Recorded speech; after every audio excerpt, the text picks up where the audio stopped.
जय हिंद मेरे प्यारे साथियों, एक बार फिर से आप सभी का स्वागत है आपके अपने YouTube परिवार शाक्या जी जीके क्लासेस पर। तो जैसा कि आप सभी को आरपीएफ की हम तैयारी कर रहे हैं, आज ये आरपीएफ की 5वीं क्लास है दोस्तों। हम ऑलरेडी 4 क्लास कवर कर चुके हैं। प्लेलिस्ट का लिंक वीडियो की डिस्क्रिप्शन में दिया हुआ, आप लोग देख लीजिए।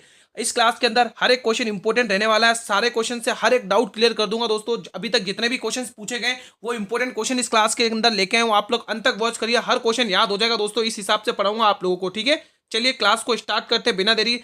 क्वेश्चन नंबर 86 का जवाब दें। होम रूल लीग की स्थापना किसने करी है दोस्तों? सभी बच्चे बताएंगे। महात्मा गांधी जी की, एनी बेसेंट की, रविन्द्रनाथ टैगोर की, नाना साहेब की दोस्तों। ये दोस्तों सब इंस्पेक्टर और कांस्टेबल दोनों के लिए इंपॉर्टेंट क्लास है दोस्तों। क्लास को अंत तक वॉच करना, हर एक डाउट क्लियर कर दूंगा हर एक क्वेश्चन से, ठीक है।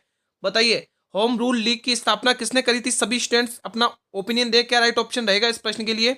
4 ऑप्शन आपके सामने हैं, तो यहां पर आप लोग टिक करेंगे एनी बेसेंट को दोस्तों। आप सभी को पता है कि होम रूल लीग दोस्तों दो जनों ने स्थापना करी थी होम रूल लीग की।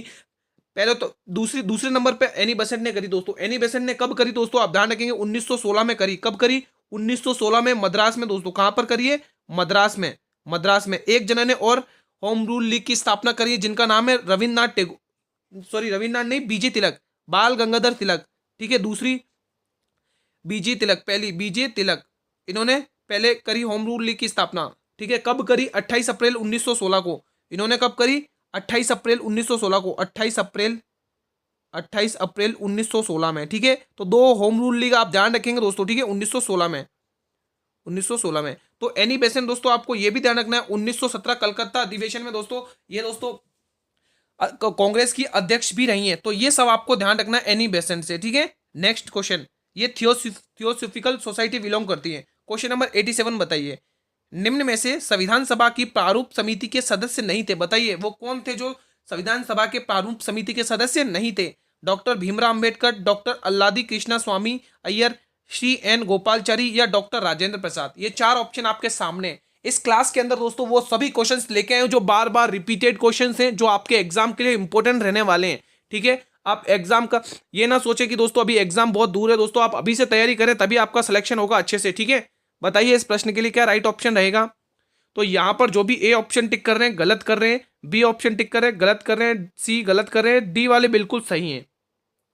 तो दोस्तों संविधान सभा के प्रारूप समिति के अध्यक्ष कौन नहीं थे? डॉक्टर राजेंद्र प्रसाद दोस्तों। और ये वही डॉक्टर राजेंद्र प्रसाद है दोस्तों जो संविधान की जो पहली बैठक थी ना, पहली बैठक हुई थी संविधान की, आप सभी को पता, 9 दिसंबर 1946 को पहली बैठक हुई थी, जहां, ठीक है, उसमें तो आप सभी को पता है कि सच्चिदानंद अध्यक्ष थे, ठीक है। ये अस्थायी नहीं थे। लेकिन जो सेकंड बैठक हुई थी ना संविधान की 11 दिसंबर 1946 में, उसमें ये डॉक्टर राजेंद्र प्रसाद अध्यक्ष थे। और कौन से थे? स्थायी अध्यक्ष थे, ठीक है। तो संविधान की जो दूसरी बैठक होती है उसमें ये अध्यक्ष बनते हैं, स्थायी अध्यक्ष बनते हैं। कौन से? स्थायी अध्यक्ष बनते हैं। चलिए नेक्स्ट क्वेश्चन, क्वेश्चन नंबर 88 का जवाब देंगे मेरे सभी स्टूडेंट्स। हर क्वेश्चन से आपके डाउट क्लियर होंगे, ये गारंटी मेरी है। याद करा दूंगा आपको सारे क्वेश्चंस, आपको क्लास अंत तक वॉच करना है। और क्लास अच्छी लगी तो इसे शेयर भी करना अपने मित्रों के साथ, आप भी पढ़िए और उन्हें भी शेयर करिए। क्वेश्चन नंबर 88 का जवाब दीजिए, मानव शरीर में अनुवंशिकता की इकाई को क्या कहते हैं? बताइए, गुणसूत्र, डीएनए, जीन या इनमें से कोई नहीं। आपको पीडीएफ मिल जाएगी, हर क्लास की पीडीएफ मैं टेलीग्राम चैनल पर अपलोड कर देता हूं क्लास खत्म होते ही। तो लिंक वीडियो के डिस्क्रिप्शन में दिया हुआ टेलीग्राम चैनल का, जिसने ज्वाइन नहीं किया है जल्दी से टेलीग्राम चैनल को ज्वाइन करें और हर एक पीडीएफ पाएं दोस्तों, बिल्कुल फ्री ऑफ कॉस्ट। आप उनका फायदा उठाइए और पढ़िए। तो यहां पर दोस्तों मानव शरीर में अनुवंशिकता की इकाई को हम क्या कहते हैं? जीन कहते हैं दोस्तों। क्या कहते हैं? जीन कहते हैं। यहां पर ए ऑप्शन नहीं होगा, बी ऑप्शन नहीं, डी ऑप्शन नहीं, बिल्कुल सी ऑप्शन सही जाएगा। तो जिन भी स्टूडेंट ने अभी तक सी ऑप्शन को टिक किया है उन्होंने बहुत ही शानदार टिक किया, बिल्कुल सही टिक किया दोस्तों, ठीक है। बढ़ते हैं next question.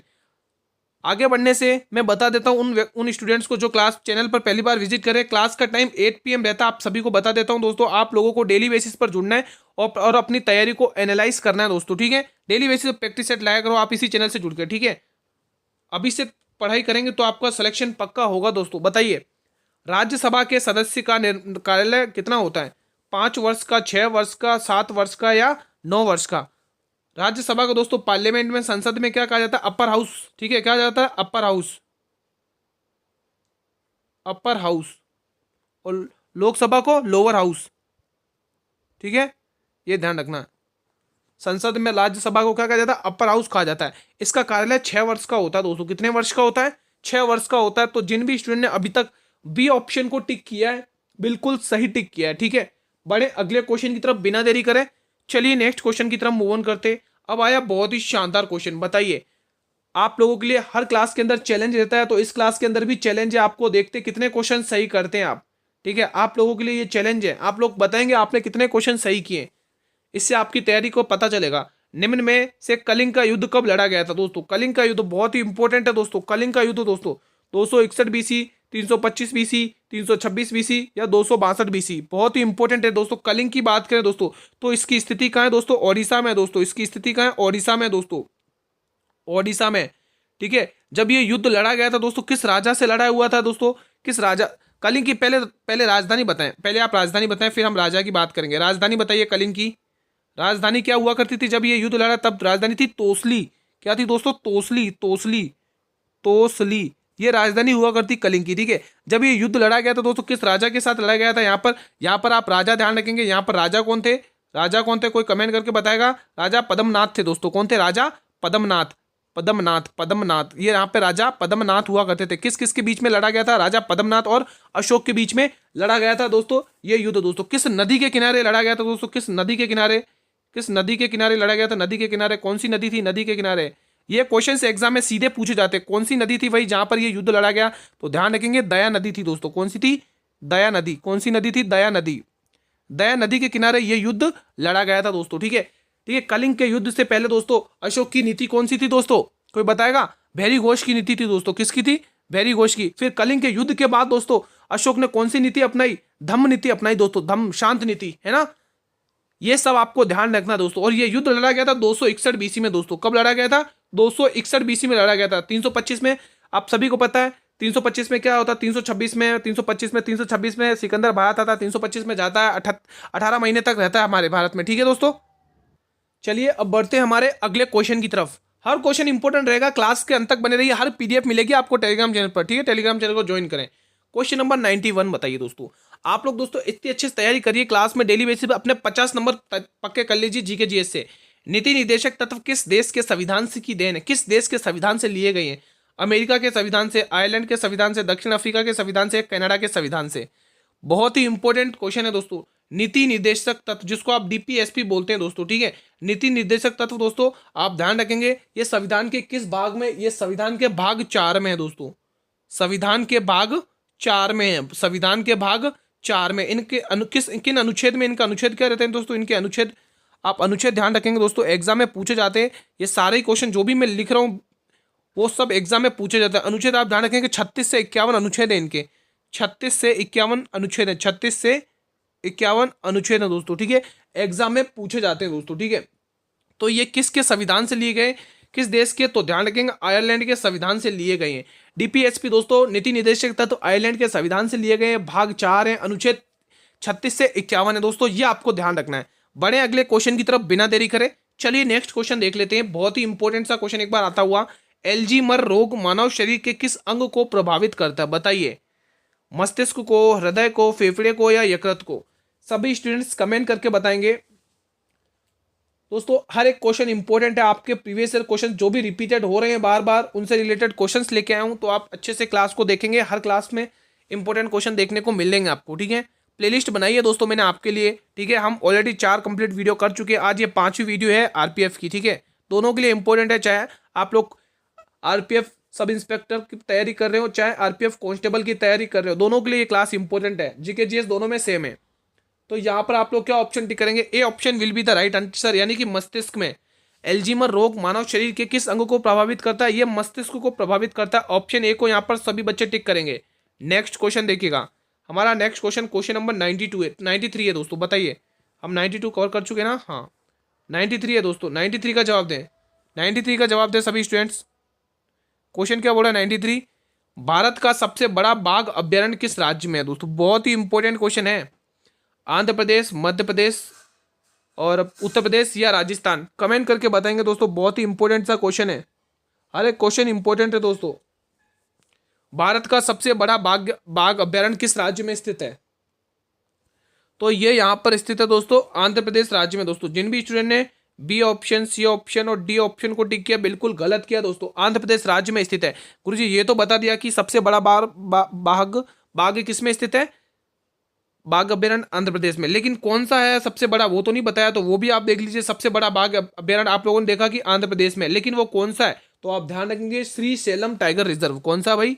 Shri Salem tiger reserve, Shri Salem tiger reserve, Shri Salem tiger reserve, Shri Salem, Shri Salem tiger reserve, tiger reserve. ठीक है, तो यही है दोस्तों जो आंध्र प्रदेश में सबसे बड़ा टाइगर रिजर्व है और भारत का भी सबसे बड़ा टाइगर रिजर्व है। बढ़ते हैं नेक्स्ट क्वेश्चन की तरफ बिना देरी करें। अगला क्वेश्चन देखिएगा, क्वेश्चन नंबर 94। इस क्वेश्चन से सारे आपके डाउट क्लियर कर दूंगा। ठीक है, इंडियन आर्मी दिवस कब मनाया जाता है? आप सभी को पता होना चाहिए दोस्तों, बहुत ही इंपॉर्टेंट ये क्वेश्चन यहाँ पर देखने को मिलेंगे आप लोगों को। ये दिवस से संबंधित एक ना एक क्वेश्चन 100% गारंटी एग्जाम में देखने को मिलेगा। हम नीचे से स्टार्ट करेंगे। सबसे पहले, नहीं नीचे से नहीं, ऊपर से स्टार्ट करते हैं। 10 जनवरी को क्या मनाया जाता है, किसी को पता है? 10 जनवरी को क्या मनाया जाता है, किसी को पता है? विश्व हिंदी दिवस मनाया जाता है। कब मनाया जाता है? विश्व हिंदी दिवस, विश्व हिंदी दिवस, विश्व हिंदी दिवस, विश्व हिंदी दिवस कब मनाया जाता है भाई? विश्व हिंदी दिवस 10 जनवरी को मनाया जाता है। ठीक है, बात करें 12 जनवरी की, तो 12 जनवरी को क्या मनाया जाता है? राष्ट्रीय युवा दिवस। क्या मनाया जाता है? हर एक अलग अलग पेन से लिखूंगा आपके लिए। ठीक है, राष्ट्रीय युवा दिवस, राष्ट्रीय युवा दिवस, ये एग्जाम में पूछे जाते हैं, इग्नोर ना करें। राष्ट्रीय युवा दिवस, राष्ट्रीय युवा दिवस, राष्ट्रीय युवा दिवस मनाया जाता है। ठीक है, अगर बात करें दोस्तों 14 जनवरी की, 14 जनवरी को क्या मनाया? अंतर्राष्ट्रीय पतंग दिवस मनाया जाता है। अंतर्राष्ट्रीय पतंग दिवस, अंतर्राष्ट्रीय पतंग दिवस, अंतर्राष्ट्रीय पतंग दिवस, अंतर्राष्ट्रीय पतंग दिवस मनाया जाता है। पतंग दिवस। ठीक है, तो ये कुछ इंपॉर्टेंट दिवस है जो आपके एग्जाम की दृष्टि से बहुत ही इंपॉर्टेंट है। आपको पूछा इंडियन आर्मी दिवस, ये कब मनाया जाता है? ये 15 जनवरी को मनाया जाता है। इंडियन आर्मी दिवस कब मनाया जाता है दोस्तों? इंडियन आर्मी दिवस मनाया जाता है 15 जनवरी को। यहाँ पर आप लोगों के लिए बिल्कुल डी ऑप्शन बिल्कुल सही जाएगा। ठीक है, पीडीएफ मिल जाएगी आपको टेलीग्राम चैनल पर। ठीक है, टेलीग्राम चैनल का लिंक वीडियो के डिस्क्रिप्शन में दिया हुआ है। नेक्स्ट क्वेश्चन देखिएगा, क्वेश्चन नंबर 95। यहाँ पर भी सारे डाउट क्लियर हो जाएंगे आपके। भारत का सबसे ऊंचा जलप्रपात पूछा, सबसे ऊंचा पूछा है दोस्तों, छोटा नहीं पूछा, ध्यान रखिएगा। किस नदी पर है बताइए? वराही नदी, मांडवी नदी, नर्मदा नदी, इंद्रावती नदी। चलिए स्टार्ट करते हैं, एक एक डाउट क्लियर करना। इंद्रावती नदी पर कौन सा जलप्रपात है? चित्रकूट जलप्रपात है दोस्तों। कौन सा? चित्रकूट, चित्रकूट जलप्रपात, चित्रकूट जलप्रपात दोस्तों किस राज्य में है दोस्तों? चित्रकूट जलप्रपात छत्तीसगढ़ राज्य में, छत्तीसगढ़, छत्तीसगढ़, छत्तीसगढ़ राज्य में है दोस्तों चित्रकूट जलप्रपात। किस राज्य में? छत्तीसगढ़ राज्य में। बात करें दोस्तों नर्मदा नदी पर, आपको दो जलप्रपात ध्यान रखने हैं, एक तो कपिल धारा और धुआंधार। कपिल धारा, कपिल धारा जलप्रपात और धुआंधार, और धुआंधार, धुआंधार, कपिल धारा और धुआंधार, दोनों के दोनों ही दोस्तों आपको एमपी में देखने को मिलेंगे, एमपी में। ठीक है, ये एमपी में है। मांडवी नदी पर आप दूध सागर जलप्रपात ध्यान रखेंगे, दूध सागर जलप्रपात, झरना, दूध सागर, दूध सागर, दूध सागर झरना देखने को मिलेंगे। ये मांडवी नदी कहाँ पर है भाई? गोवा में है। ये जलप्रपात कहाँ पर है? गोवा में। कहाँ पर है? गोवा में। आपको पूछा भारत का सबसे ऊंचा जलप्रपात वराही नदी पर है दोस्तों, वराही नदी पर। कौन सा है? वराही नदी पर है दोस्तों। ठीक है, अब ये वराही नदी पर आपने बता दिया कि भारत का सबसे ऊंचा जलप्रपात वराही नदी पर, लेकिन भारत का सबसे ऊंचा जलप्रपात है क्या? उसका नाम क्या है? तो उसका नाम ध्यान रखें, कुचिकल जलप्रपात दोस्तों, कुचिकल जलप्रपात, कुचिकल जलप्रपात, कुचिकल, कुचिकल जलप्रपात, कुचिकल जलप्रपात है दोस्तों। कितना? लगभग 445 मीटर ऊंचा है दोस्तों, 445 मीटर ऊंचा है, 445 मीटर ऊंचा है दोस्तों, ऊंचाई है उसकी, ऊंचाई है। ठीक है, तो ये कुछ इंपॉर्टेंट क्वेश्चंस देखने को मिलेंगे आपके एग्जाम की दृष्टि से दोस्तों। ठीक है, ये कुचिकल जलप्रपात है कहाँ? यहाँ पर स्पेस कम है, मैं ओरली बता देता हूँ। ये आपके कर्नाटक राज्य के शिमोगा जिले में है दोस्तों, शिकागो जिले में, शिकागो जिले में, कर्नाटक के शिकागो जिलों में है दोस्तों, कर्नाटक के एन के, यहाँ पर लिख देता हूँ, KN के शिकागो जिले में है, शिकागो, KN के शिकागो जिले में है दोस्तों, KN के शिकागो जिले में। ठीक है, तो ये कुछ इंपॉर्टेंट हैं जो आपके एग्जाम की दृष्टि से बहुत ही इंपॉर्टेंट है, एक ना एक क्वेश्चन देखने को मिल सकता है। नेक्स्ट क्वेश्चन, क्वेश्चन नंबर 96 बताइए। ब्रेड, अनाज, पास्ता समूह, ये एक अच्छा स्रोत है किसका? विटामिन सी का, कैल्शियम का, कार्बोहाइड्रेट का या वसा का? कमेंट करिएगा सभी स्टूडेंट्स। हर क्वेश्चन इंपॉर्टेंट है आपके लिए दोस्तों, आप लोग हर क्वेश्चन का जवाब कमेंट सेक्शन में दिया करें, आप लोग रेस्पॉन्स कर दिया करें दोस्तों। आपके रेस्पॉन्स से हमें मोटिवेशन मिलता है और कुछ नहीं दोस्तों। ठीक है, बताइए इसका जवाब। तो बिल्कुल आप लोग यहाँ पर कार्बोहाइड्रेट को टिक करेंगे दोस्तों, इनसे कार्बोहाइड्रेट मिलता है दोस्तों। ठीक है, तो A, B और D ऑप्शन गलत है, C ऑप्शन सही है। बढ़े अगले क्वेश्चन की तरफ बिना देरी करें। हर क्वेश्चन आपको क्लास के अंत तक वॉच करना है और हर का जवाब कमेंट सेक्शन में देना है। बताइए, नर्तकी की काश्य मूर्ति कहाँ से प्राप्त हुई है? यहाँ पर भी सारे डाउट क्लियर कर दूंगा। मोहनजोदड़ो, चनुदड़ो, मोहनजोदड़ो, मोहनजोदड़ो, चनुदड़ो और हड़प्पा, तीनों के तीनों दोस्तों स्थल पाकिस्तान में है। पीओके, पाकिस्तान में है, पाकिस्तान में पीओके, ठीक है। ये तीनों के तीनों स्थल कहाँ पर है? पाकिस्तान में। बात करें दोस्तों हड़प्पा, हड़प्पा किस नदी पर है भाई? एग्जाम में ऐसे ही क्वेश्चन पूछे जाते हैं। ये है रावी नदी पर, ये है रावी नदी पर। और चनुदड़ो किस स्थल पर है? ये किस नदी पर? सिंधु नदी पर, सिंधु नदी पर, सिंधु नदी पर। और मोहनजोदड़ो भी आपके सिंधु नदी पर है, सिंधु नदी पर, सिंधु घाटी नदी, सिंधु नदी, सिंधु नदी, ठीक है। बाकी लोथल आप सभी को पता है गुजरात में है भाई, गुजरात में, गुजरात में, गुजरात में, ठीक है, ये गुजरात में, ठीक है दोस्तों। हड़प्पा की खोज दयाराम साहनी ने करी, आप सभी को पता होगा दोस्तों, रावी नदी पर है। मोहनजोदड़ो की रखलदास बनर्जी और चनुदड़ो की खोज आरसी मजूमदार ने करी है, ठीक है। आपको पूछा नर्तकी की काश्य मूर्ति, नाचने वाली मूर्ति मोहनजोदड़ो सभ्यता से मिली है दोस्तों, देखने को किस सभ्यता से? मोहनजोदड़ो। दोस्तों यहाँ पर ऑप्शन ए सही करेंगे आप लोग। किन किन स्टूडेंट ने ऑप्शन ए को टिक किया है? जितने भी बी, सी और डी को टिक किया वो गलत किया। यहाँ पर ऑप्शन ए बिल्कुल सटीक ऑप्शन जाएगा दोस्तों, ठीक है। ये सारे क्वेश्चन जो भी मैंने आपको बताए वो एग्जाम में सीधे के सीधे छपते हैं दोस्तों। सिंधु घाटी सभ्यता बहुत ही इंपॉर्टेंट है दोस्तों, इसको एग्जाम से पहले रट लेना अच्छे से, ठीक है। नेक्स्ट क्वेश्चन देखिएगा, क्वेश्चन नंबर 98 का जवाब दीजिए अब। बहुत ही इंपॉर्टेंट सा question. Indian war of the independence पुस्तक के लेखक कौन है? बताइए, इंडियन वॉर ऑफ इंडिपेंडेंस पुस्तक के लेखक कौन है? लाला लाजपत राय, चंद्रशेखर आजाद, मौलाना आजाद या वीजी सावरकर? तो यहाँ पर आप लोग डी ऑप्शन टिक करेंगे, बिल्कुल D option will be the right answer, ठीक है। सभी स्टूडेंट ने डी ऑप्शन को टिक किया होगा। बढ़े अगले क्वेश्चन की तरफ बिना देरी करें। नेक्स्ट क्वेश्चन देखिए, क्वेश्चन नंबर 16 देखिए दोस्तों, इंपॉर्टेंट सा क्वेश्चन है। क्वेश्चन नंबर 16 देखिए, कैल्सीफेरोल किस विटामिन का रासायनिक नाम है? बताइए, यहाँ पर सारे डाउट क्लियर होंगे। Vitamin D, vitamin A, vitamin D, vitamin A, vitamin C या इनमें से कोई नहीं। बात करें विटामिन सी की तो इसका रासायनिक नाम क्या है? एस्कॉर्बिक अम्ल, एस्कॉर्बिक अम्ल दोस्तों, इसका रासायनिक नाम क्या है? एस्कॉर्बिक अम्ल, एस्कॉर्बिक अम्ल, इसका रासायनिक नाम क्या है? एस्कॉर्बिक अम्ल, इसका रासायनिक नाम क्या है दोस्तों? एस्कॉर्बिक अम्ल, एस्कॉर्बिक अम्ल, ठीक है। वही बात करें विटामिन ए की, इसका रासायनिक नाम क्या है? रेटिनॉल। क्या नाम है? रेटिनॉल, रेटिनॉल, रेटिनॉल इसका रासायनिक नाम है, रेटिनॉल। आपको पूछा है कैल्सीफेरॉल किस विटामिन का रासायनिक नाम है, तो ये विटामिन डी का रासायनिक नाम है।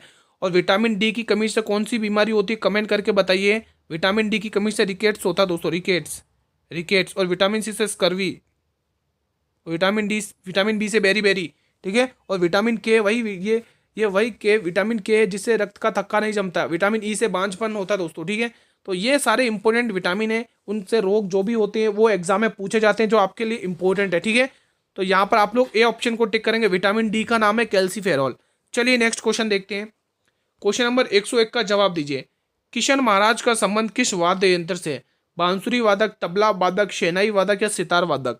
कमेंट करिए दोस्तों। अगर तबला की बात करें दोस्तों तो यहाँ पर आप प्रसिद्ध तबला वादक जाकिर हुसैन अल्लाह का खां ध्यान रखेंगे। तबला वादक में सबसे पहले जाकिर हुसैन ध्यान रखेंगे, जाकिर हुसैन। जाकिर हुसैन का नाम बहुत बार पूछा जाता है दोस्तों, ठीक है। जाकिर हुसैन। तबला का जनक किसे कहा जाता है? आप सभी को पता, अमीर खुसरो को कहा जाता है दोस्तों, ठीक है। अब अमीर खुसरो का। बांसुरी वादक में आप क्या ध्यान रखेंगे दोस्तों? बांसुरी वादक में दोस्तों आप बिस्मिल्लाह खां को ध्यान रखेंगे, बिस्मिल्लाह खां, बिस्मिल्लाह खां,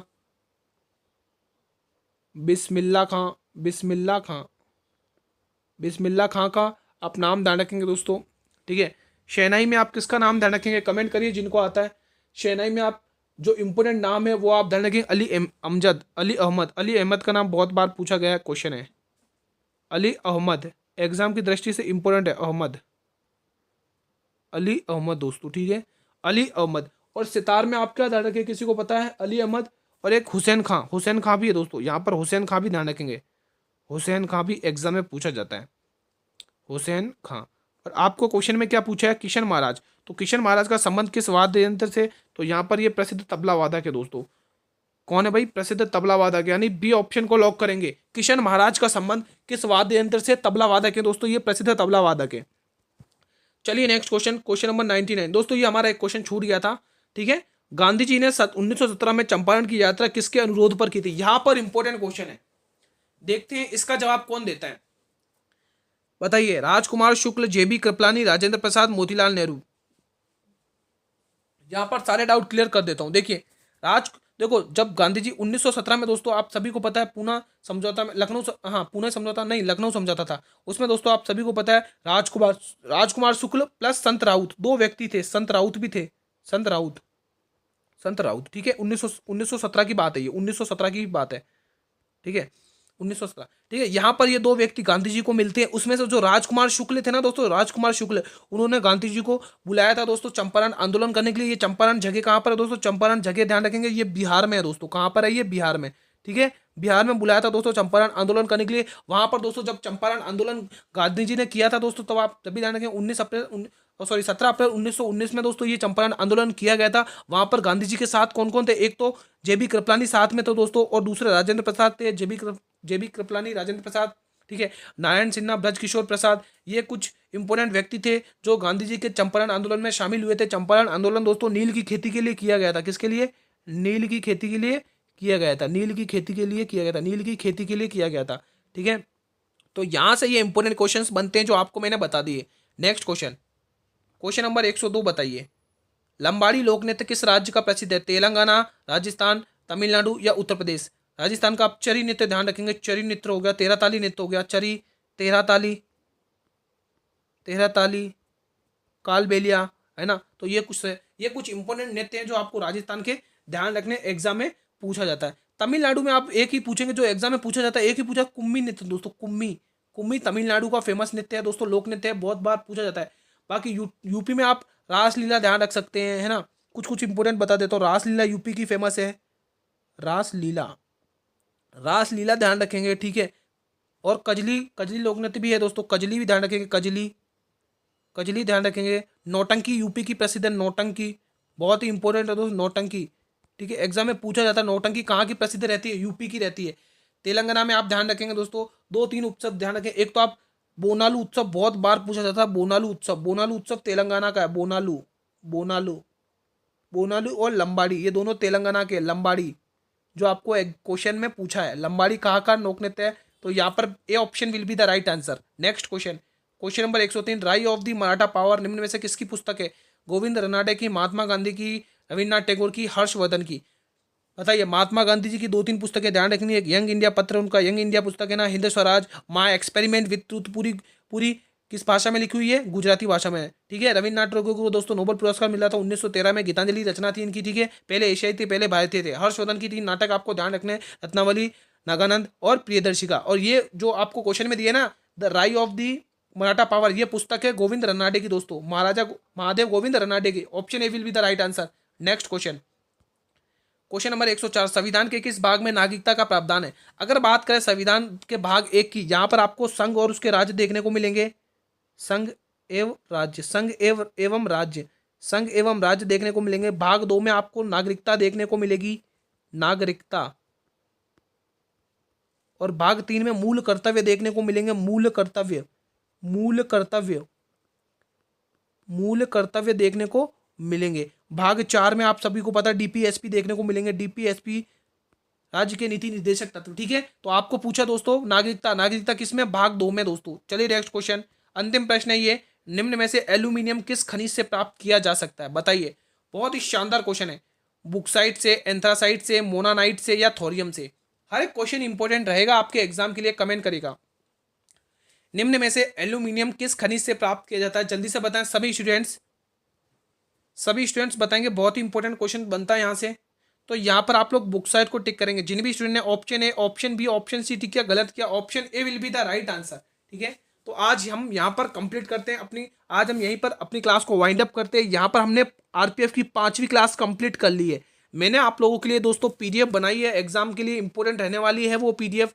अब उन्हीं पीडीएफ में से 100% बहुत सारे क्वेश्चन मेरे ही पीडीएफ से देखने को मिलेंगे, ये गारंटी है मेरी दोस्तों, ठीक है। 100% क्वेश्चन, बहुत सारे क्वेश्चन देखने को मिलेंगे आपके, एक भी क्वेश्चन इनसे बाहर नहीं जाएगा। तो जिन्होंने अभी तक पीडीएफ नहीं देखी, जल्दी से पीडीएफ को देखो, लिंक वीडियो की डिस्क्रिप्शन में दिया हुआ प्लेलिस्ट का, ठीक है। और ये क्लास में आपको मैंने बताया था स्टार्टिंग में, आपके लिए चैलेंज है। अब आप लोग मुझे कमेंट करिए, आपने उस चैलेंज को एक्सेप्ट किया था और कितने क्वेश्चन सही किए। ईमानदारी से बताएंगे आपने कितने क्वेश्चन सही किए जो आपके एग्जाम के लिए इंपॉर्टेंट है, ठीक है। अगर इस क्लास के अंदर किसी भी क्वेश्चन से किसी भी प्रकार का किसी भी स्टूडेंट को कोई डाउट होता है तो ये कमेंट बॉक्स आप लोगों के लिए बनाया हुआ, आप लोग यहाँ बेझिझक होकर अपने कमेंट ड्रॉप करें, आपके डाउट क्लियर कर दिए जाएंगे दोस्तों। आई होप कि दोस्तों ये आपको क्लास अच्छी लगी हुई होगी। अगर लगता है ये क्लास आपके लिए इंपॉर्टेंट है, लगता है ये कंटेंट आप लोगों के लिए इंपॉर्टेंट है, तो एक बार इस क्लास को सभी स्टूडेंट लाइक करेंगे और अपने सभी मित्रों में इस क्लास को शेयर जरूर करें। दोस्तों आप लोग क्लास देखकर उसे शेयर जरूर कर अपने मित्रों के साथ आप भी पढ़िए और उन्हें भी शेयर करिए दोस्तों, ठीक है। शेयर करने से दोस्तों आपके मोटिवेशन हमें मिलता है दोस्तों, हम अपनी पूरी कोशिश करेंगे आपके लिए अच्छा से अच्छा कंटेंट प्रोवाइड कराने की, ताकि आपका एक भी क्वेश्चन इनसे बाहर नहीं जाए दोस्तों। और जो भी चैनल पर भी पहली बार विजिट कर रहे हो तो चैनल को भी सब्सक्राइब करें और बेल नोटिफिकेशन को भी प्रेस करें, ताकि मैं जब भी यूट्यूब पर क्लास लेके आऊं तो यूट्यूब सबसे पहले नोटिफिकेशन आप लोगों को ही भेजेगा दोस्तों। बहुत सारे स्टूडेंट की डिमांड रहती है गुरुजी पीडीएफ कहाँ मिलेगी, तो बिल्कुल आपको फ्री ऑफ कॉस्ट पीडीएफ मिलती है मेरे चैनल पर दोस्तों। जिसने टेलीग्राम चैनल को ज्वाइन नहीं किया जल्दी से टेलीग्राम चैनल को ज्वाइन करिए, लिंक वीडियो के डिस्क्रिप्शन में दिया हुआ है। हर एक क्लास की पीडीएफ मैंने टेलीग्राम चैनल पर अपलोड कर दिया, आपको कुछ नहीं करना है, टेलीग्राम चैनल को ज्वाइन करना है दोस्तों, ठीक है। हमारी क्लास का टाइम दोस्तों आप सभी को पता है 8 PM रहता है दोस्तों। 8 PM क्लास का टाइम रहता, आप सभी को 8 PM पर जुड़ना है और अपनी तैयारी को एनालाइज करना है कि किस लेवल की तैयारी चल रही है दोस्तों। ये क्लास दोस्तों उन सभी स्टूडेंट्स के लिए है जो आरपीएफ, सब इंस्पेक्टर या कांस्टेबल दोनों की तैयारी कर रहे हैं, उन दोनों के लिए क्लास इंपॉर्टेंट है दोस्तों। आप इस क्लास को डेली देखा करें और अपने 50 नंबर जीके जीएस के पक्के कर रहे हैं दोस्तों।